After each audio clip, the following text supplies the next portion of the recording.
Yeah, it's Nazir. And it's Nyla, Coach Nyla, outstandingpersonalrelationships.com. Okay, so we get asked a lot of different questions. One thing is a very funny question because there's not just one thing that you should do. So people say, if there's just one thing to really focus on with marriage, what is it? What can I do to become better? And there are some foundational principles and actions and stuff like that. So what do you think would be one very important core thing or issue or principle or whatnot that is important to cultivate an outstanding marriage? One thing, if I have to say one, is proper communication. Yeah, learning how to communicate with each other.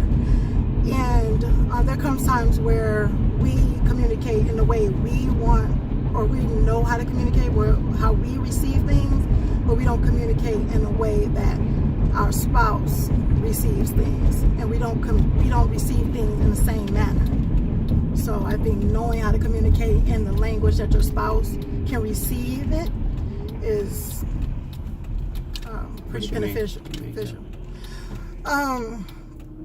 Okay, we're watching this episode on Black Love, and one of the couples were talking about how they communicate, and the way the wife said how she communicates. She said she's direct, straightforward, and when he started stopped listening with old ears or something like that, and realized that she wasn't disrespecting him, then they were able to communicate a little better.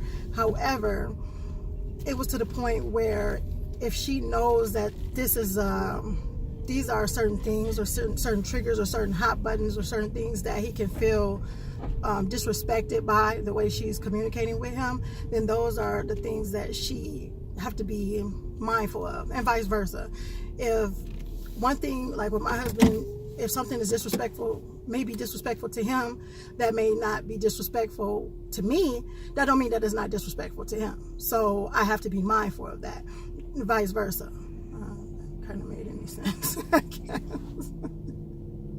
So I have to know the things that hit his hot buttons, and know how to avoid those things, and not just because it don't bother me, assume that they don't bother him or bother you.